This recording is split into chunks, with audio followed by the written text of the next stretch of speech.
సంత్ సేవాలాల్ మహారాజ్ను స్ఫూర్తిగా తీసుకుని బంజారాలు చైతన్యం కావాలని తలకొండపల్లి మాజీ ZPTC Upala Venkatesh Gupta, Hyderabad city traffic additional DCP Ramdas Naik అన్నారు. సంత్ సేవాలాల్ 286వ జయంతిని పురస్కరించుకుని దిల్సుఖ్ నగర్లో భోగ్ బండారో కార్యక్రమాన్ని నిర్వహించారు.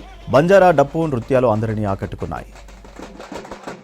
సేవాలాల్ మహారాజ్ జయంతిని పురస్కరించుకొని ఈరోజు భోగ్ బండారా కార్యక్రమానికి ఇవాళ విశేష స్పందన రావడము నిజంగా ఎంతో ఆనందకరము. అంటే ఏదైనా ఒక కార్యము చేస్తున్నప్పుడు మన మైండ్లో కానీ మనం అనుకున్న విధానంలో కానీ ఒక పాజిటివ్ ఉంటే అది ఎంతటి కష్టమైన మొదట్లో కష్టం ఉండొచ్చు కానీ చివరిలో మన విజయాన్ని చూపిస్తుంది.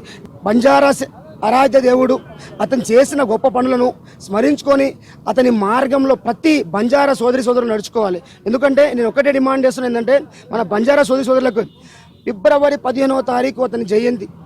అదే రోజు ప్రతి గ్రామాల్లో, ప్రతి మండలాల్లో, ప్రతి టౌన్లో, ప్రతి డిస్ట్రిక్ట్లో అతని జయంతిని జరుపుకోవాలి. ఎందుకంటే ఛత్రపతి శివాజీ జయంతి ఎలా ఉంటుందో మన సేవాలాల్ మహారాజ్ జయంతి కూడా అలానే జరగకపోవాలి. కాబట్టి 15 తర్వాత దాదాపు 30 వరకు మనం జరుపుకుని ఉంటాము. అక్కడ కాస్త నెగిటివ్గా క్రియేట్ అవుతుంది. కాబట్టి ఒకటే రోజు నిర్మించుకోవాలని నేను